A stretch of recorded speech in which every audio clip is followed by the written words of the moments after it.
The aim in the next 20 minutes is to try and get you as excited about my PhD research as I am. But it's a kind of experimental confirmation, in part because it's the first confirmation, I suppose only confirmation that I've ever done, but also because I'm experimenting with something which is, it's a kind of Socratic confirmation, which is that there's a lot more questions and answers than you might usually see in confirmation.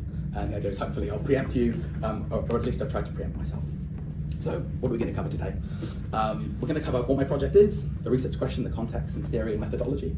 We're going to cover the progress I've made so far, and the sort of activities that I've done, and also some of the discoveries and insights I've had from that. Some of them have been really miraculous and really sort of reoriented how I'm framing a lot of the work I'm doing, which is, for me, has been incredibly exciting. But before I do that, before we sort of dive in, I want to set the stage with a little embodied exercise.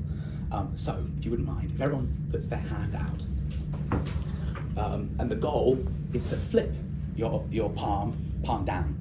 That's the goal. Right, well done, you can do it, that's good news. But we're going to do it again, but there's a catch. And the catch here is you can't rotate your wrist. So try it again. Harder, right? So I just want you to sit in this feeling for a moment, put a word to that feeling maybe, and we'll come back to this idea later. But I just want you to sort of have an embodied feeling of maybe frustration or discomfort or confusion or disorientation. Yeah, sort of maybe. Cool. So, what's my project? So I'm just need another minute. Yeah. So, what's this project? Let's talk an overview. Well, at its core, it's about designing better learning encounters to shift the mindsets and the tool uptake of assistive tools for neurodivergent learners. And we'll break down what that really means. But if there's one sentence you want to take away, that's what I'm trying to do here. That's the goal of this research. That's the impact I really want to have. But we can zoom out for a second and sort of begin by asking, what's the research space? Where am I sort of orienting myself around? And sort of broadly, it's a sort of practice-informed design research space, but it's at the intersection from a sort of theoretical perspective of a bunch of things, of learning and technology and neurodiversity and extended cognition. And you see this tiny little thing in the middle, that's me. Which makes it really exciting. It sort of feels very dense. It feels like the sort of center of a supernova or something. But if we can format those ideas in that space into a sort of the guiding question which is informing my work is this: how might we encourage neurodiverse learners into a strengths-based mindset that's open to amplifying their abilities and extending their cognition through digital prosthetics, i.e. a suite of assistive tools? And if we kind of code that down, these are the kind of categories that I'm going to talk about today. So what, who and what neurodiversity and neurodiverse learners are, what a kind of strengths-based mindset might be, what extending cognition kind of might look like, and then finally like how that framework crystallizes into digital prosthetics. So what is neurodiversity? Who are neurodivergent learners? Well, if the idea is about 30 years old, Judy Singer sort of coined it, particularly in the sort of autism advocacy space, but it's now sort of more broadly viewed as a strengths-based way of framing neurodevelopmental disorders like ADHD, autism, dyspraxia, dyslexia. And it rejects a medical model of diagnosis, where you're medicalizing and you're framing entirely in deficits the experience of people with these experiences. And also the framing of neurodiversity puts power in the hands of people with a lived experience of neurodiversity. And it argues critically that strengths and weaknesses are bundled together, they're inextricably linked in this kind of hybrid thing which is you, which is yourself. That your ADHD or your autism is not some separate external thing, it's combined into your whole self.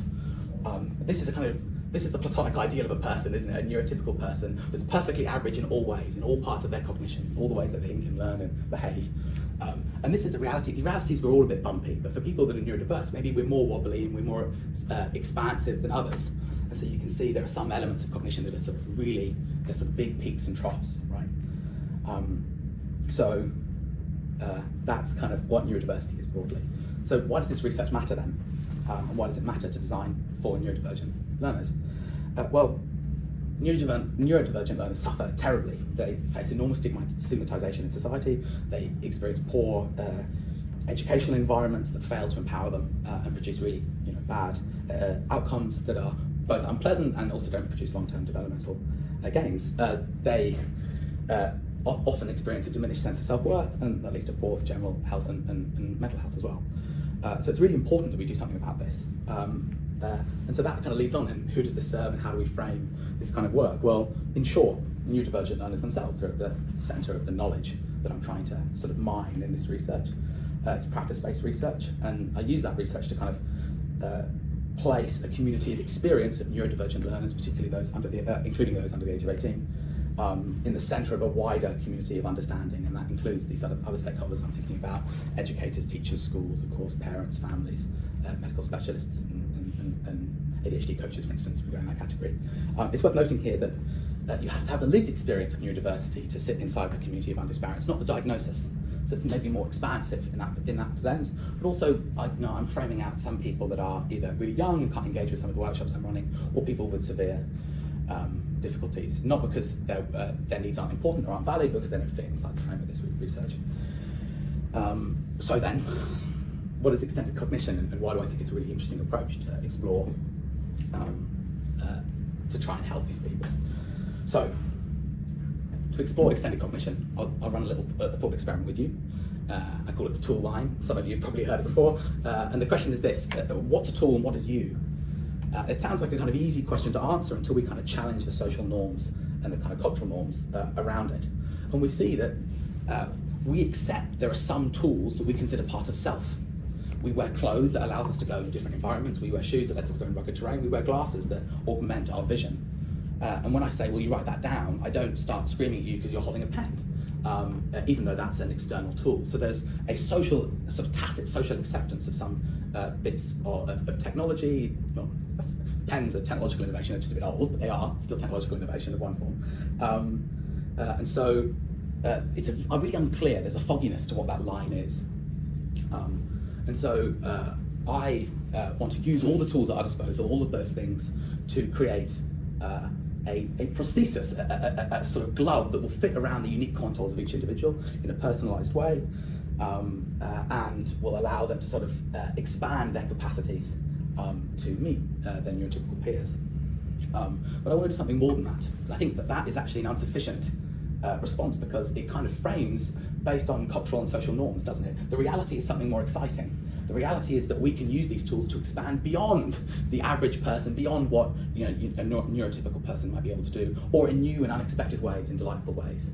And extended cognition is a framework that I can use to really argue that we can extend beyond parity into new spaces. And extended cognition talks about extending your physical cognition, or your theoretical cognition, I guess, into digital environments particularly. And Chalmers does really great work on this, so there's lots of stuff to read and engage with, it's great. What's the landscape for neurodivergent learners currently? This is kind of what it looks like, just to sort of give you a visualization of it, which is that we have a teacher in a classroom, they're trying to communicate, a bit like I'm trying to communicate to you now, and I'm sending information out into the room, and it will hit people to differing degrees.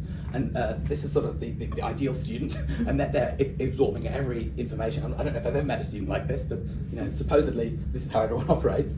And everyone gets benefits to different degrees, and we see that neurodivergent learners are getting less gain. In some cases, they're really not benefiting at all from this environment. So I'll kind of skip you the preamble and show you this sort of big, actually no, I won't, I can explain this, it's actually really useful. What's the status quo then? The status quo is that neurodivergent learners do get some assistance. They go and get their diagnosis and they get educational psychologist reports, and there's a single line at the bottom of it, and it says Alistair should consider the use of assistive technologies. That's it, that's all it says. And I think that line is a space where I'd really like to have impact. And in particular, I think I can offer a framework that can scaffold change in settings like that sentence, and it can be sort of the starting point of a journey that I can structure and frame. If we expand it out then, these new tools are existing all the time, and yet they're constantly emerging. The best-in-class tool changes every 3 to 6 months. There's almost sort of, at the moment, exponential growth in the new types of tools, and they look like dictation software, speech-to-text software, grammar and spelling checking, predictive writing, and of course the rise of generative AI for images and text encode and much more. So it's an extraordinary range, a panoply now of different tools, and in particular there's things like memory devices that will allow you to remember basically everything that anyone's ever said to you, and therefore you can extend your memory to be basically infallible, right? And so the question really is, how do we respond to that?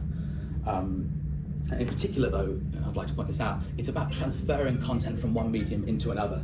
This is not my phone.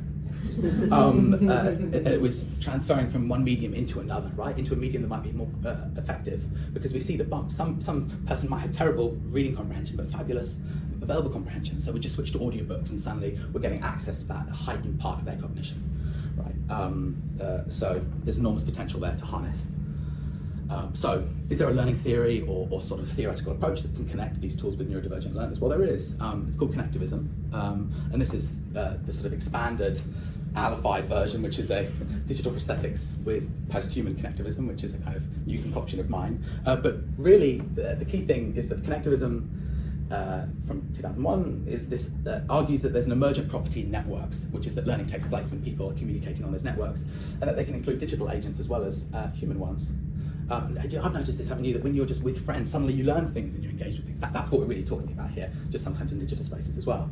And if we situate the neurodivergent learner in the center, which is I'm sort of prone to do, we think this sheet, this is the digital prosthetics, these are the agents. And these red dots, these are the mediation, the meandering that allows you to go from the internal to the external world.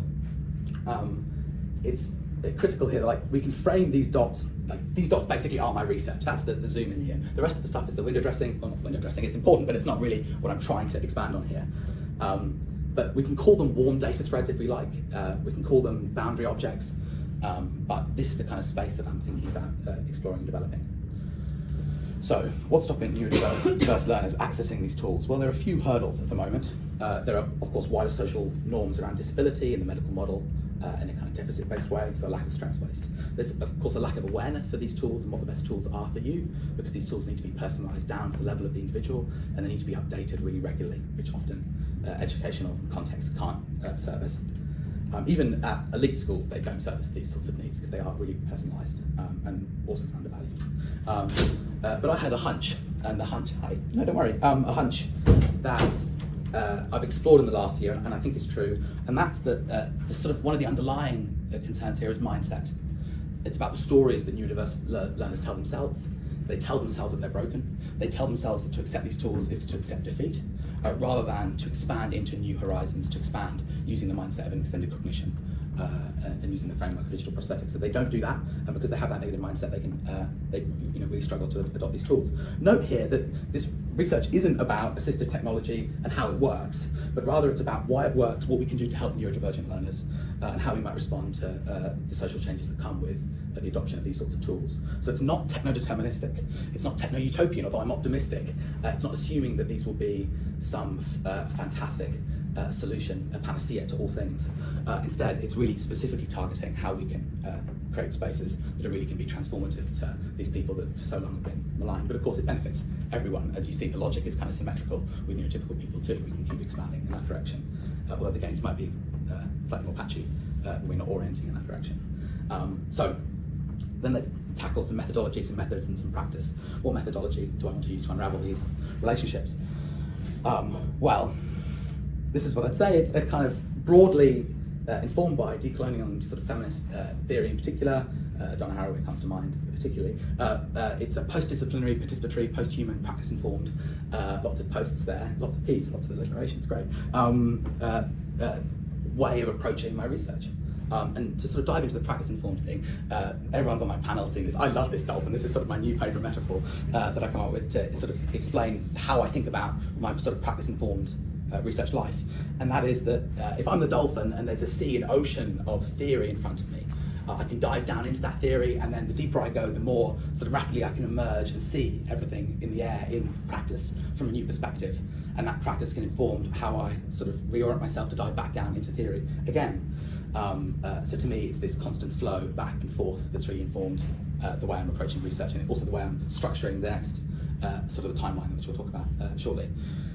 So what theory am I diving into then? Well, this is if there was a dinner club and I was inviting all my favourite theorists to dinner, this is who would come. The list's got a bit longer since I started, and I'm really happy in questions to talk about any of these people if you're interested. So then, what methods and forms of practice, more specifically, do I want to draw on? Well, from my perspective, it's about being, thinking and doing, and that is being neurodivergent myself and having the experience of being a neurodivergent learner and educator and digital prosthetician, I guess. But also it's about kind of thinking through research and with research, and also other researchers and other accredited practitioners. And then also it's doing design and co-creation and co-design and participatory sort of experiences with other neurodivergent people. And the methods in this kind of post-disciplinary practice that I'm thinking about a lot is these embodiment exercises, creative play, creative workshops, and then unstructured interviews and semi-structured interviews, and then finally autoethnographic insights. And I'm sort of pulling on some of the theory of ethnography in order to absorb that, but there are some elements that I think don't fit necessarily into this research frame. So, Shanti, let's talk about that later. What's this research going to produce then?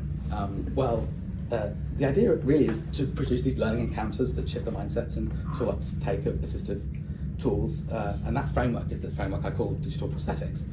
So that's the sort of key, I suppose, theoretical and practical contribution. That's the thing that kind of transcends both those environments.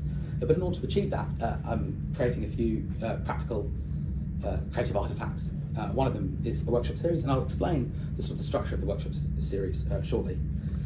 And then also sort of standalone exercises for mindset shift, toolkits, and also tools that will encourage surfacing of people's experiences, and sorting tools to encourage them to sort through assistive tools in a way that's really personalised for them and easy for them to access the tools that best suit them.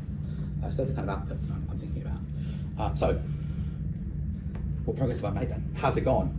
I've made loads of progress. I mean, there's lots of things have happened, and this is sort of part of it's play, and part of it's prototyping, part of it's practice, and part of it's just sort of research progressing. But what have I done? Well, lots of stuff. This is just a sort of a short list, and I'll go into some detail of some of them. I've done a series of workshops and lots of exercises, and participated in bunches too.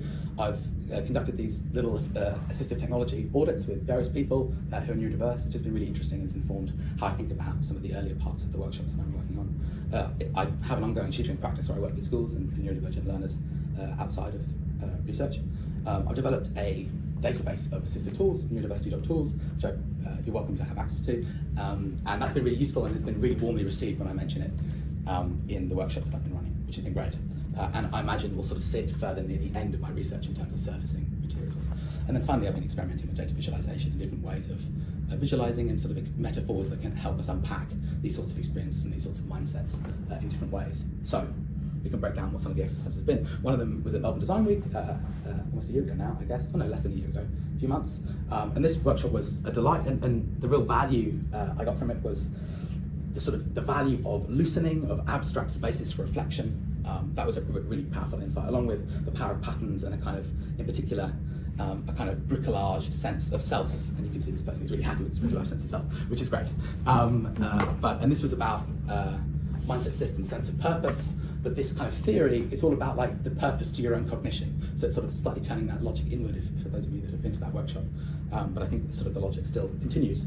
The next thing, the Tomorrow Party, which I've been very beneficially, I've sort of assisted on one end, and I've also been a participant on the other, which has been really transformative for me. And the key insight has been just the power of like retrospective futuring, and how imagining potential futures in a sort of loose, friendly, generous way, often in a collaborative way, can be a really particularly powerful tool for introspection. And so that's something that I've pulled from that. In terms of the next stage, there's a project I've been working on, the Workplace Paradoxes project, and the most recent workshop series was Autism in the Workplace, and that was creating this game. These cards look like this. I've got some examples for you to have a look through later if you like. And this is an example of it being used at Bendigo, with Bendigo Bank.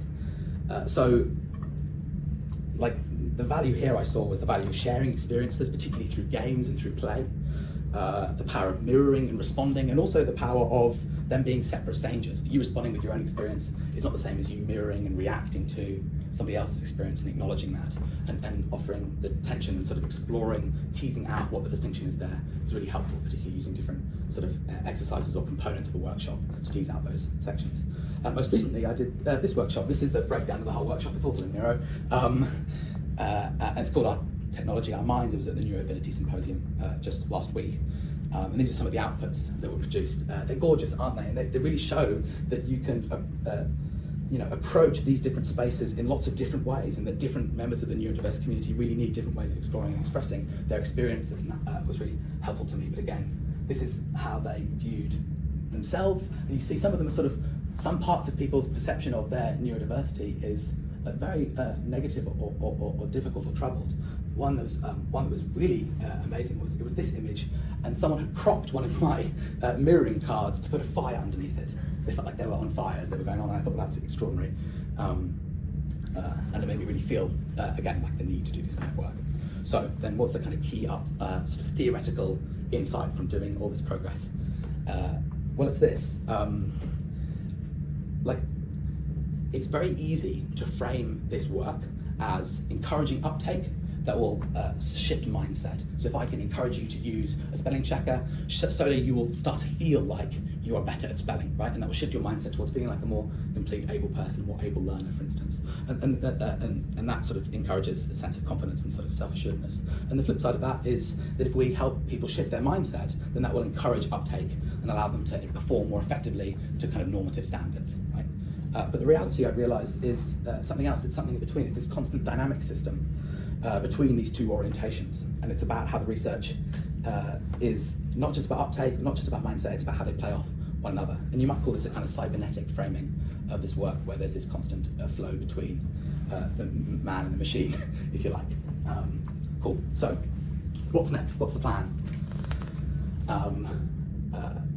Have I got any collaborators? Do I have a timeline for all this, or is this just sort of kind of fairy dust? Well, I do have a plan. Let me walk you through it. So, the workshop series is kind of broken down into 3 components. One is surfacing, and that's helping people surface their own experiences, relate to them, have a shared sense of what it is to have a neurodiverse experience, and have a personal sense of what their unique experience is as well, and maybe to understand that mindset can affect neurodivergent learners. The next stage is an envisaging stage. That's considering emerging futures. This is where the tomorrow party sort of stuff really fits in, doesn't it? And that's where you're examining the impact of current futures and potential futures, and then finally sort of considering the alternative futures and what they might lead to. Then finally there's actioning, and that's just exploring in a very practical way. Once you've sort of had this mindset, how can we scaffold that mindset into the first sort of, putting your foot in the water and seeing if it's hot kind of feelings, sort of putting your feelers out towards these sorts of spaces, these sorts of tools, and how those tools can assist neurodivergent learners. And then also, I think inside that sits these tools for guiding, sorting and understanding what tools are out there and how you can sort of think about what tools are, because it's important, isn't it, that you don't just go, oh, I've heard of a tool, that you think of tools as categories, and that therefore you know the types of categories you can explore and search for. And so that broader understanding is also what we're looking for in the actioning stage. So how are we transitioning between these 3 stages? Well, the first stage in the kind of workshops that I'm currently running are primarily research inputs, and the majority of the Our Technology, Our Minds is surfacing with a little bit envisaging, and then the actioning at the end is me saying, hey, I've made this database. That's it. That's the whole actioning section. But as time goes on over the next year or so, I imagine that it will have this in-between stage where it's a kind of combined research input and creative output that people who I work with will benefit from independently of informing my research. And then as time goes on, I imagine that the actioning and the envisaging will sort of shift to be a larger proportion as I sort of work on them through each iteration. And then finally, the outcome is a primarily creative output, my creative exegesis, if you like. That's what this is: surfacing, actioning, envisioning. Who am I going to collaborate with? Well, very fortunately, there's this school in South Australia called Youth Inc. They're a progressive strengths-based school. They work with people aged 17 to 24, and they're not a school for neurodivergent learners, but they do happen to have a plurality, in fact, from my understanding, a kind of vast majority of the students are neurodiverse, often with lots of intersecting or coalescing things. They might have combined autism and ADHD, for instance. So they've agreed to host my workshops. And then there are other workshops that I can plan, but I think this is the kind of key collaborator that I think will be really helpful in forming this kind of structured workshop series that I can document and learn from. In terms of the timeline, this is a kind of conceptual way I have of thinking about it. And we're back to the dolphin diving again, and you can see that there's kind of 2 categories. There's the discovery phase, the creative phase, and then the documentation phase. And they're all happening simultaneously to some degree, but as time goes on, the documentation goes up as I start formalizing and putting this into academic sort of verbiage.